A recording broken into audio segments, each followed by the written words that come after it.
Nakatira tayo sa maliit na asul na planeta sa kalawakan. At ang universo ay malupit. Hindi tayo kasing ligtas gaya ng akala mo.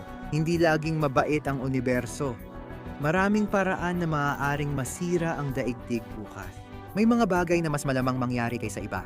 At hindi ko tinutukoy ang mga halatang gaya ng asteroid na tatama sa daigdig. Panoorin at ipapakita ko ang 4 na pinaka-nakakatakot na paraan ng pagkasira ng daigdig bukas mismo. Kailangan mong maging handa dahil noong nalaman ko, hindi talaga ako nakatulog ng ilang linggo.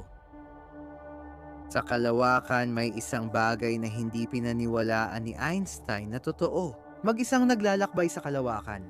At kung lalapit ito sa ating maliit na asul na planeta, hindi na nito kailangang hawakan tayo para wakasan ang lahat ng buhay sa daigdig magpakailanman. Mas masama pa, hindi ito nakikita at hindi nag-iisa. Tinatayang may 500 milyong ganitong nakakatakot na bagay na gumagala sa ating kalawakan lamang at trilyon pa sa buong nasasaksihang universo. Ang tinutukoy ko ay ligaw na itim, na butas na nabubuo kapag malalaking bituin ay nasa dulo ng buhay nila. Bumagsak ang ubod at nag-iwan ng itim na butas. Ang itim na butas ay maglalakbay sa kalawakan, di kita ng ating mata. May ilang paraan na maaari nating gamitin para matukoy ang mga ito, at lahat ng iyon ay nakadepende sa kung paano nakikipag-ugnayan ang itim na butas sa paligid nito. Minsan nakikita natin silang sumisipsip ng materya sa ibang bituin. O kaya naman ang bituin ay umiikot sa itim na butas dahil sa malakas nitong grabidad. Sa ibang pagkakataon, natutuklasan din natin sila sa pamamagitan ng pagtingin kung paano binabago ng kanilang grabidad ang liwanag sa likod nila. Ang tawag sa pagbaluktot na ito ay gravitational lensing. Mas maliit pala ang mga stellar mass black hole na nag-iisa sa kalawakan kaysa sa akala mo.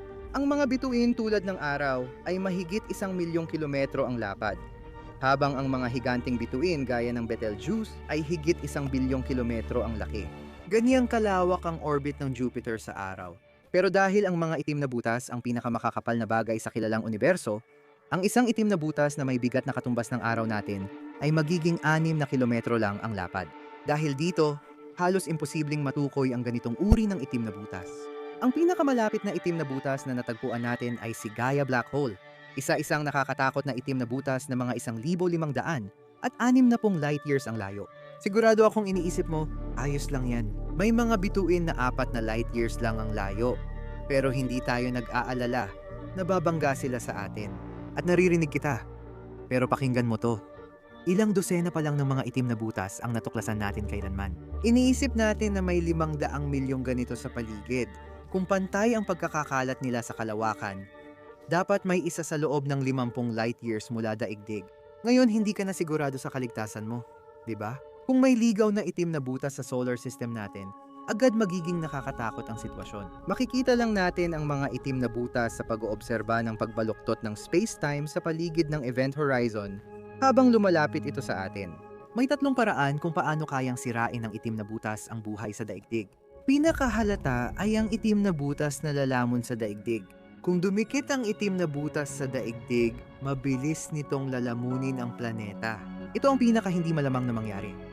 Ang posibilidad na mangyari ito sa ating kalawakan ay isa sa bawat 1,000,000,000.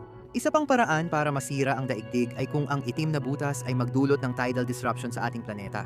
Dito, ang itim na butas ay dumadaan ng sapat na malapit sa atin, kaya ang gravitasyonal na hatak sa malapit na bahagi ng daigdig ay mas malakas kaysa sa malayong bahagi. Magdudulot ito ng pagkakalas ng planeta at gagawing mahaba at manipis na guhit ng debris ang daigdig. Kaya tinawag itong spaghettification ng mga siyentipiko. Ang posibilidad na mangyari ito ay isa sa 10,000,000. Maliit pa rin ang tsansa, pero hindi ganoon kaliit. Mas malaki pa ang posibilidad nito kaysa sa manalo ka ng jackpot sa Powerball lottery ticket. At sa huli, maaaring tuluyang masira ang buhay sa daigdig kahit hindi man lang lumapit sa atin ang itim na butas. Kung basta-basta lang itong dumaan sa paligid ng solar system, maaari nitong gambalain ang mga orbit ng lahat ng planeta na posibleng magdulot na ang daigdig ay mapalipad palabas ng solar system o kaya naman ay mapunta mismo sa araw. Ito ang pinakamalamang na mangyari. May isa sa 10,000 tsansa na may dumaan na itim na butas sa loob ng orbit ni Jupiter sa kasaysayan ng solar system. Kung malaman natin na may itim na butas papunta sa Earth, mas gusto kong itago na lang ito dahil wala rin naman tayong magagawa. Tanggapin na lang natin ang kapalaran. 150 milyong kilometro ang layo mula sa Earth ang ating pinakamalaking kaibigan at posibleng pinakamalaking kaaway. Ang araw ang nagbibigay at maaaring bumawi ng buhay sa Earth.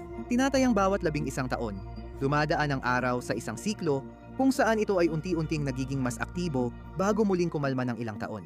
Nakakatakot kasi kakapasok lang natin sa solar maximum, ilang linggo pa lang ang nakalipas. Nabanggit ko na dati dito na sa bilyong taon, mauubos ang gasolina ng araw. Lalaki ito bilang pulang superhigante at lalamunin ang daigdig. Hindi ito ang panganib na tinutukoy ko, kundi ang mga solar storm.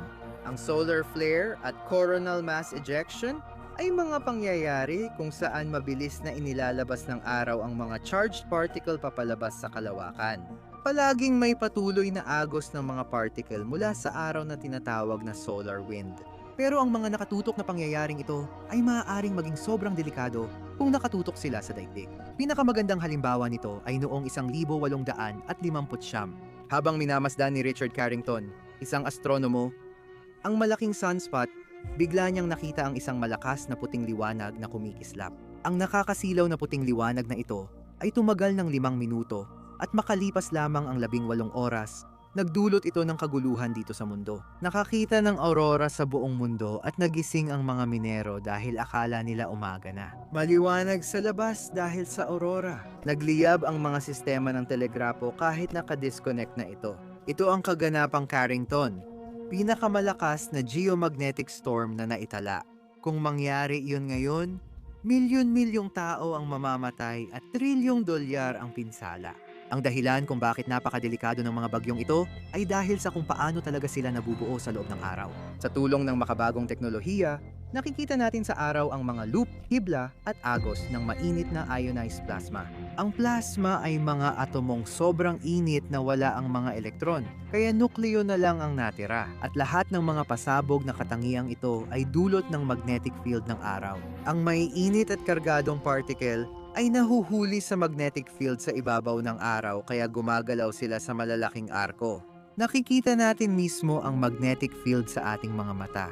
Ang mga linyang ito ng magnetic field ay pumapasok at lumalabas sa ibabaw ng araw ng sobrang random at dahil napakalakas nila, madalas nating makita na bumabalik sila, naghihiwalay at muling nagkakabit. Kapag nangyari ito, ang mga particle ay mabilis na ibinubuga ng araw, naglalakbay sa vacuum ng kalawakan ng hanggang 9 milyong kilometro bawat oras. Tapat na iyon kabilis para makarating mula New York hanggang Tokyo sa loob lang ng 5 segundo. Tiyak na haharapin natin ang isa sa mga pangyayaring ito sa loob ng siglong ito. At kapag nangyari iyon, magiging magulo ang lahat. Matutukoy at darating ang bagyo sa mundo sa loob ng 24 na oras, kaya isang araw lang tayo para patayin ang power grid bilang paghahanda. Bubuhos ang mga partikulo sa mundo, tutulak sa magnetosphere, at babaguhin ang magnetic field natin. Oo, kamangha-mangha ang aurora, pero doon na matatapos ang kasiyahan. Magdudulot ang agos ng kuryente sa power grid ng biglaang pagtaas ng kuryente na pwedeng magpasabog ng mga power station at transformer. Mawawala ang lahat ng komunikasyon, kaya magpapatuloy ang mga sunog nang wala ng kontrol. Malamang mawalan ng kuryente ng ilang linggo, buwan, o mas matagal pa ang halos lahat ng tao sa kanluraning mundo. Ang mga hindi pa maunlad na bansa ay malamang magdusa ng matagal. Milyon-milyon sa mundo ang magyeyelo, magugutom o mamamatay dahil sa kakulangan ng tubig. Alam kong nakakatakot ito, pero ito pa ang pinaka hindi nakakatakot na paraan ng pagkawasak ng daigdig sa video na ito. Kaya huminga ka ng malalim dahil magiging mas baliw.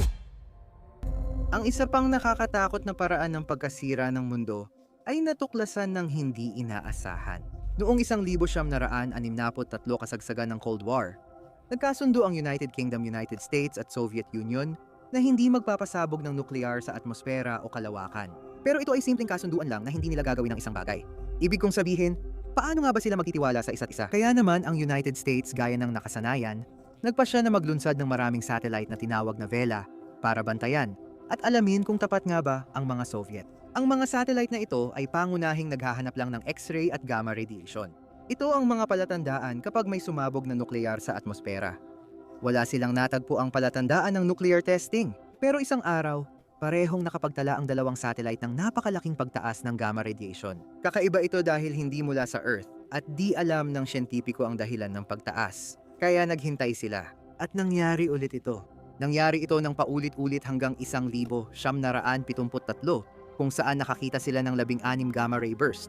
20 taon pa bago nating ganap malutas ang misteryo ng gamma ray burst na ito. Alam natin ngayon na ang mga kislap ng gamma ray ay dulot ng pagsasanib ng dalawang neutron star o core collapse supernovae. Katulad ng pagbuo ng itim na butas na pinag-uusapan lang natin kanina.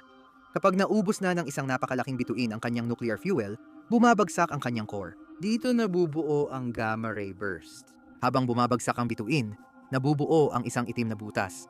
At napakalalakas na magnetic field ang pumipigil sa ilang bahagi ng material ng bituin na tuluyang mahulog sa itim na butas. Ang magnetic field ang nagtutulak ng material sa poste ng bituin at naglalabas nito sa kalawakan halos kasing bilis ng liwanag. Anumang madaanan ng maiinit na sinag na plasma ay nanganganib, parang kosmikong hudyat ng kamatayan. Ang sinag ay binubuo ng stellar plasma, gamma rays, mga electron at positron at talagang nakamamatay ito. Sa wala pang isang segundo, ang gamma ray burst ay naglalabas ng enerhiyang katumbas ng 10 bilyong taong enerhiya ng araw. Sobrang lakas nila kaya natutukoy natin sila kahit bilyon-bilyong light years ang layo. Kahit malayo ang mga gamma ray burst mula ibang galaksiya, kaya pa rin nilang maapektuhan ang radyo-komunikasyon natin sa daigdig. Anumang gamma ray burst sa loob ng 200 light year na radius na direktang tumama sa daigdig ay magpapasingaw sa ating planeta. Mai-ionize ang atmosfera at babagsak ang mapanganib na radyasyon sa lahat sa daigdig. Ito ay magiging mabagal at masakit na kamatayan. At ang mas masahol pa, nangyari na ito noon. 440 milyong taon na ang nakalipas, naranasan ng daigdig ang pangalawang pinakamalaking mass extinction event. Pangalawa, syempre, sa asteroid na nagdulot ng pagkawala ng 85% ng species sa daigdig, kabilang ang mga dinosaur. Pinaniniwala ang may hypernova event na naganap 6,000 light years mula daigdig. Kung tumagal ng 10 segundo ang gamma ray burst, agad mabubura ang kalahati ng ozone layer ng daigdig. Dahil dito, lahat ng hayop sa daigdig ay nalantad sa matinding ultraviolet radiation. At tinatayang ng mga mananaliksik na nangunguna sa teoryang ito na ang ganitong pangyayari ay dapat mangyari kahit isang beses kada bilyong taon o higit pa. Mababa nga ang posibilidad, pero hindi zero. Sa totoo lang, wala tayong magagawa para iligtas ang daigdig. Kaya kahit mangyari ito bukas o bilyong taon mula ngayon, sigurado akong hindi magiging maganda ang araw ng sino mang naroon. Ang huling paraang ito, kung paano maaaring masira ang daigdig bukas, ay ang pinaka-nakakatakot dahil hindi lang nito sisirain ang daigdig, kundi pati ang buong universo sa isang iglap. Seryoso ako. Ang tinutukoy ko ay false vacuum decay, na madalas gawing komplikado ng iba kahit pwede naman itong maintindihan ng lahat. Isipin mo ang tungkol sa mga antas ng enerhiya. Lahat ng bagay ay may antas nito. Isipin mo ito na parang pataas na level sa kalan. Ang antas 1 ay syempre ang pinakamababa, habang ang antas 9 ang pinakamataas. Mas mataas ang antas ng enerhiya, mas marami ang enerhiya. Sa pisika, madalas itong ituro kaugnay ng antas ng enerhiya ng elektron dahil maaari lang silang manatili sa tiyak na mga antas. Madalas nating marinig na mas matatag ang lahat kapag nasa ground state. Ito ang pinakamababang antas ng enerhiya. Lahat ng sistema sa universo ay sumusunod dito. Kaya ito ang susi sa pagkawasak ng universo. Dito kadalasang nalilito ang mga tao dahil papasok na tayo sa quantum field theory. Tamahan mo lang ako. Ang quantum field theory ay nagsasabi lang sa atin na lahat ng elementary particles na bumubuo sa universo, gaya ng mga quark, lepton, at boson, ay nililikha ng mga quantum field na naroon sa buong universo. Ang mga field na ito ang nagsasabi sa lahat ng particle kung paano sila maaaring mag-interact sa isa't isa, na sa esensya ay nagbibigay sa atin ng mga batas ng universo. Ang mga quantum field gaya ng electron ay nais ding manatili sa pinakamababang stable state. Tawagin itong vacuum state. Kumbinsido ang mga pisiko na lahat ng field na konektado sa mga particles sa universo ay nasa vacuum states maliban sa isa. Ang Higgs field na konektado sa sikat na Higgs boson ang nagbibigay ng masa sa lahat ng particles sa universo. At dahil ang bigat ng isang bagay ay may kinalaman sa kung gaano kalakas ang grabidad nito, napakahalaga talaga ng Higgs field. Kung di vacuum state ang Higgs field ngayon, nakakatakot ang mangyayari. Isipin mong may bolang gumulong sa burol at tumigil sa isang maliit na lambak na tila matatag. Ito ang bola ng Higgs field. Mukha itong nasa vacuum state mula sa labas, pero hindi pa talaga. Maari pa itong bumaba sa mas matatag na antas. Kung may parte ng Higgs field sa universo na umabot sa tunay na vacuum state gamit ang quantum tunneling, magsisimula ito ng chain reaction. Ang tunay na vacuum state ng Higgs field ay kakalat sa universo na parang apoy at babaguhin ang natitirang field habang lumalawak. Kakalat ito sa universo ng kasing bilis ng liwanag. Lahat ng madaanan ng lumalawak na tunay na vacuum state ay biglang mawawala sa pag-iral. Lalago ito ng ganito hanggang ang buong nakikitang universo ay, sa madaling salita, mawawala bigla ang daigdig at magbabago ang mga batas sa universo. Maaaring muling mabuo ang buhay, pero talaga namang wala tayong ideya kung ano na ang magiging itsura ng universo. Sa huli, hindi talaga natin alam kung totoo ba o hindi ang vacuum decay. Ang kasalukuyang tinatanggap ng mga modelo ng pisika ay nagpapahiwatig na posible ito, pero hindi naman natin ito naobserbahan o may katulad na karanasan. Kahit totoo ito, wala naman tayong magagawa para pigilan. Kaya wag masyadong mag-alala tungkol dito. Alam ko ako rin,